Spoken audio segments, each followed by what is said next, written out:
آج انسان جو ہے وہ اپنی طاقت پر، اپنی کرسی پر، اپنے منصب پر تکبر اور غرور کرتا ہے، حالانکہ اس کو یہ علم نہیں ہے، اس کو پتہ نہیں ہے کہ یہ منصب، یہ عہدے، یہ کرسیاں ایک دن ختم ہو جانی ہیں۔ اللہ رب العزت قرآن مجید میں کیا فرماتے ہیں؟ یا ایھا الانسان ما غرک بربک الکریم، اے انسان آخر تمہیں اپنے رب سے کس چیز نے غافل کیا ہے، کس چیز نے تمہیں اپنے رب سے دھوکے میں رکھا ہے؟ یہ مال و منصب، یہ عہدے، یہ کرسیاں، یہ مال، یہ نعمتیں، یہ کوٹھی، یہ بنگلے جو ہے وہ ایک دن ختم ہو جانی ہے۔ یہ انسان کی جتنی بھی طاقتیں ہیں، قوتیں ہیں، منصب ہے، کچھ فنا نہیں، کچھ باقی نہیں رہنا، ہر چیز کو فنا ہونا ہے۔ کل نفس ذائقۃ الموت، ہر چیز کو موت کا ذائقہ چکھنا ہے، باقی رہے گی تو میرے رب ذوالجلال کی ذات باقی رہے گی۔ آپ دیکھیں قوم عاد کو ہی دیکھیں، قرآن مجید کے اندر سورہ ہود میں اور سورۃ الفجر میں جو ہے ان کا واقعہ مذکور ہے۔ اللہ رب العزت فرماتے ہیں اے پیغمبر تم ان کو دیکھو، قوم عاد کو دیکھو کہ اللہ رب العزت نے ان کے ساتھ کیسا سلوک کیا، کیسا رویہ کیا۔ وہ ایسی قوم تھی جو بڑے بڑے ستونوں والی تھی، بڑے بڑے محلات بنانے والی تھی۔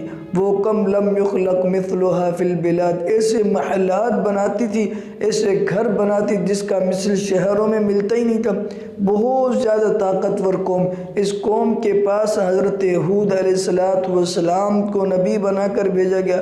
یہ وہ قوم جو ہے حضرت نوح علیہ السلام کے خاندان میں سے تھی، عاد بن عوز بن ارم بن سام بن نوح علیہ السلام، یہ ان کا شجرہ نسب تھا۔ جب انہوں نے اللہ کی توحید کو چھوڑا، اللہ کی وحدانیت کو چھوڑنے لگے اور بت پرستی میں لگنے لگے، تو اللہ رب العزت نے حضرت ہود علیہ السلام کو ان کے پاس نبی بنا کر بھیجا۔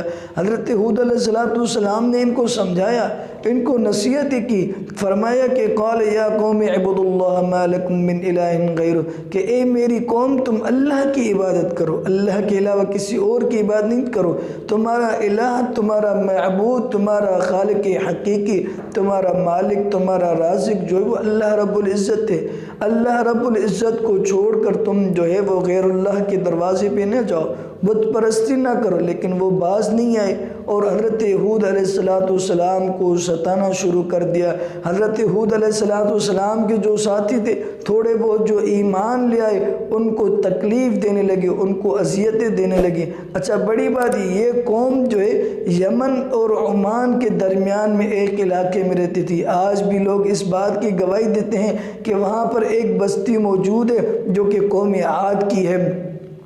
انہوں نے حضرت ہود علیہ السلام کو تکلیفیں دینا شروع کر دی، اذیتیں دینا شروع کر دی، ان کو ستانے لگے، ان کا جینا جنجال کر دیا، ان کو بہت زیادہ اذیتیں دے دی۔ اللہ رب العزت کو بھی غصہ آ گیا۔ اللہ رب العزت نے کالے بادل آسمانوں پہ برسا دیے، کالے بادل آسمانوں پہ چھا گئے۔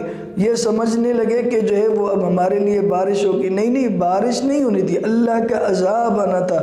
علماء لکھتے ہیں کہ 7 دن کا تیز آندھیاں، تیز طوفان اور تیز ہوائیں چلنے لگی، حتیٰ کہ ایک دن جو ہے وہ ان کو ریت کا طوفان آیا جس میں وہ سارے کے سارے غرق ہو گئے، سارے کے سارے ختم ہو گئے۔ میرے دوستو یہ بہت بڑی طاقتور قوم تھی، بہت زیادہ طاقتور قوم دنیا کے اندر موجود تھی، لیکن انہوں نے اللہ کی نافرمانی کی، اللہ کی بات کو نہیں مانا، اللہ کے رسول کی بات کو نہیں مانا، تو اللہ رب العزت نے ان کو بھی تباہ و برباد کر دیا۔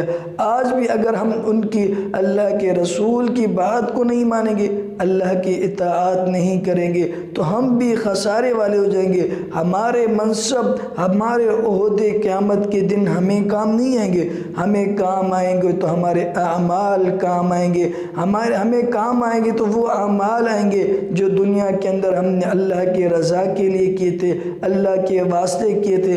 میرے دوستو، رمضان المبارک کا مبارک مہینہ ہے، اس مہینے کے اندر اپنے گناہ بخشوائیں، اللہ کو راضی کر لیں۔ یہ پتہ نہیں ہمارا آخری رمضان نہ ہو، اگلا رمضان ہمیں نصیب ہو یا نہ ہو۔ میرے دوستو، اس رمضان میں اللہ کو راضی کر لیں، اللہ سے معافی مانگ لیں، اللہ کے سامنے جولیاں پھیلائیں، اللہ کے سامنے گڑ گڑائیں۔ یقیناً وہ 70 ماؤں سے بھی زیادہ پیار کرتا ہے، وہ تو 70 ماؤں سے بھی زیادہ پیار کرتا ہے۔